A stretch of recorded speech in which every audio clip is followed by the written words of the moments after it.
আছে, সেটা বিক্রি করে তুমি সব দেনা শোধ করে দাও। আমাদের কাছে শুধুমাত্র একটা ঘর আছে, যদি সেটা কেউ বিক্রি করে দিই তাহলে আমাদের কি অবস্থা হবে বলো তো? দেখো বাবা, যখন তোমার বাবা জীবিত ছিলেন তখন আমরা মুরগি বিক্রি করতাম। কিছুদিনের জন্য আমরা ভাড়ার বাড়িতে থেকে ওই ব্যবসাটা আবার থেকে শুরু করতে পারি। তুমি শুধু একটু পরিশ্রম করো যাতে ব্যবসা তাড়াতাড়ি আগে বাড়তে পারে। সকলের সামনে মাথা ঝুঁকিয়ে থাকার থেকে ভালো এই সিদ্ধান্ত নেওয়া, তাই না? সে তার মায়ের কথায় রাজি হয়ে যায়। বৌমা ও শাশুড়ির কথা খুব মন দিয়ে শোনে এবং তার বেশ ভালোই লাগে তার কথা। শাশুড়ি মা যা বললেন একদম ঠিক বলেছেন।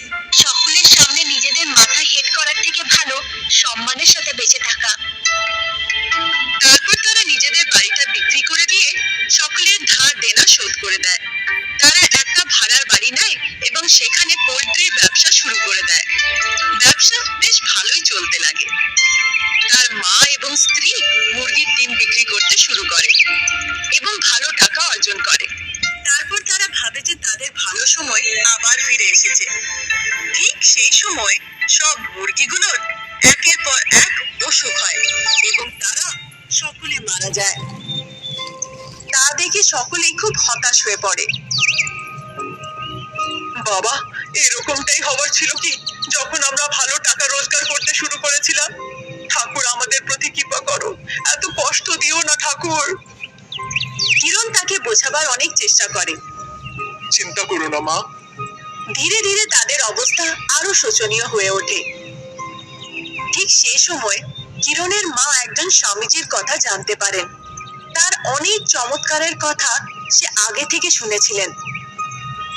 মনে হয় ঠাকুর আমাদেরকে অন্য কোনো রাস্তা দেখাচ্ছেন। আমাকে একবার স্বামীজির কাছে গিয়ে দেখা করতে হবে। এভাবে সে স্বামীজির কাছে যায় এবং তাকে গিয়ে নিজের সব দুঃখ কষ্টের কথা খুলে বলে। চিন্তা করো না, তোমাদের দুঃখের সময় শেষ হয়ে এসেছে। যাও, বাড়ি যাও।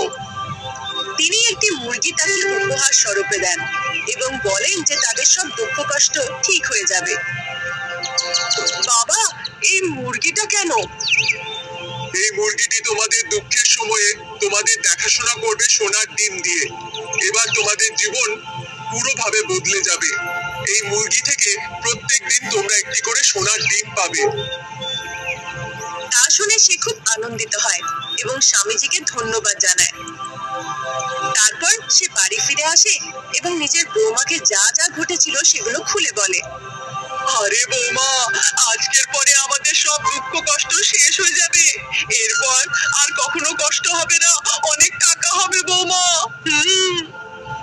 শাশুড়ি মা, আমি কিছুই বুঝতে পারছি না, আপনি কি বলতে চাইছেন? তারপর তিনি বললেন যে আমরা খুব তাড়াতাড়ি বড়লোক হয়ে উঠবো। এসব শুনে পাগলামির মতন লাগছে না? কিচ্ছু পাগলামি নয়, চিন্তা করো না। যা বলবো তা শুনে তুমি হাওয়ায় উড়বে। ওহ, তাড়াতাড়ি বলুন না, সেটা কি কথা মা? আমি স্বামীজির কাছে গেছিলাম। তিনি খুবই মহান ব্যক্তি। ভালো করার জন্য তিনি অনেক চমৎকারও করেন। তিনি আমার সব দুঃখ কষ্টের কথা শুনে আমাকে একটি মুরগি দিয়েছেন। ওহো, ঠিক করে বলুন না, আপনি কি বলতে চাইছেন? আমি বুঝতে পারছি না। আরে আমাকে বলতে দেবে তবে তো। শোনো, এই মুরগিটি সোনার ডিম দেয়। তারপর সে পুরো কথা যা যা স্বামীজি তাকে বলেছিলেন সোনার ডিম দেওয়া মুরগির ব্যাপারে সেগুলো বলে। তার কথা শুনে বৌমা বলে, আপনি তো দারুণ সুখবর শুনিয়েছেন মা। মনে হচ্ছে আনন্দের আলো আবার জীবনে আসতে চলেছে। সে খুব খুশি হয়। ততক্ষণে কিরণ বাড়ি ফিরে আসে।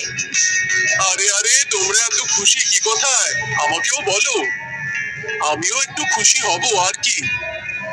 বাবা, আমাদের সব দুঃখের দিন শেষ হতে চলেছে। তারা তাকেও সব কথা বলে। তাদের কথা শুনে কিরণ খুব আনন্দিত হয়ে ওঠে। তারপর রাত্রি নেমে আসে। তারা ওই মুরগিটাকে একটি বাঁশের ঝুড়ির নিচে ঢেকে রাখে এবং সকলে ঘুমোতে চলে যায়। রাত্রি যখন শেষ হয়, সকাল সকাল শাশুড়ি মা এবং বৌমা সেই মুরগিটির কাছে যায় দেখতে। শাশুড়ি মা, তাড়াতাড়ি ঝুড়িটা সরান, আমি খুব উৎসাহিত দেখার জন্য। কেমন হয় সোনার ডিম দেখতে? আমিও খুব উৎসাহিত মা। তারা দেখার জন্য ঝুড়িটা সরায়। সেখানে একটি সোনার ডিম ছিল। শাশুড়ি মা বৌমা দুজনে খুব খুশি হয় ওই মুরগিটির দ্বারা দেওয়া সোনার ডিমটাকে দেখে।